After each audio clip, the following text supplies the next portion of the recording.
Hey, what's up you guys, it's Dorothy and welcome back to my channel. In today's video we're going to go into chapter 58 of Lost by James Patterson, so let's get right into this video. This video may contain sensitive topics and foul language. If you do not wish to continue, I suggest you click off the video now. You have been warned.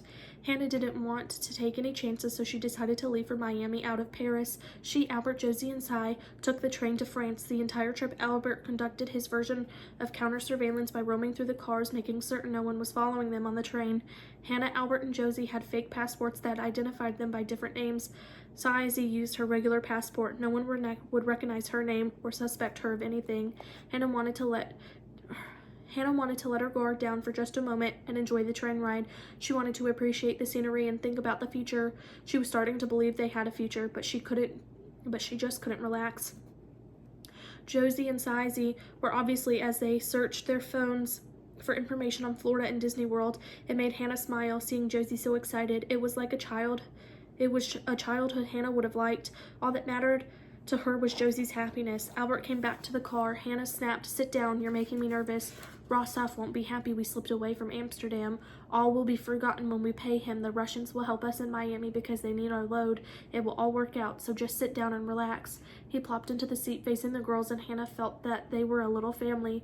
15 minutes later, two young men came into the car and sat near the door. They smiled and nodded when Hannah and Albert looked up at them, the only other people in the car. One of the men lowered the wide window, and the noise of the train boomed through the car. Cool air rushed in. Albert gave Hannah a look. She said, "No, relax, they're just passengers." Albert sat for a minute more, then stood up and casually strolled down the aisle. The girls who were facing forward were still engrossed in their phones.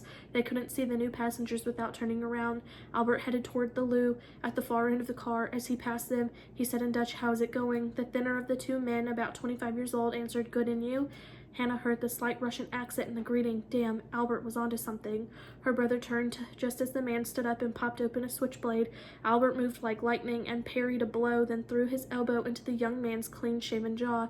His head twisted, and a tooth flew out of his mouth and bounced off the seat. A line of spittle with blood in it streaked across the clean tan wall. Somehow, Albert ended up with the knife in his hand. Hannah watched, stunned, wondering how she could help. The girls were still in their own little world, and the sound from the open window had drowned out the commotion. Albert moved again before the second man could draw a weapon. He put the point of the switchblade in the man's bearded throat and took a small automatic pistol from him. Albert turned to his sister, winked, and smiled. The young man's eyes were wide. Then the neatly trimmed beard made him look like a boy pretending to be a man.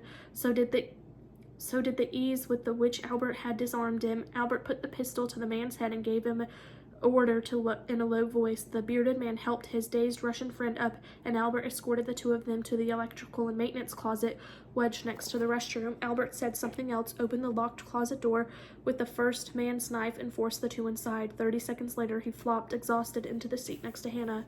She said, "How do you know they won't scream for help?" Albert tapped the pistol in his waistband. "I explained that if they didn't keep quiet until I told them they could come out, there would be plenty of air holes in the door. Young pretty boys aren't used to people fighting back. We'll be fine." Hannah had known her brother was tough, but this was spectacular. He looked like a movie spy. How could she not feel safe traveling with him?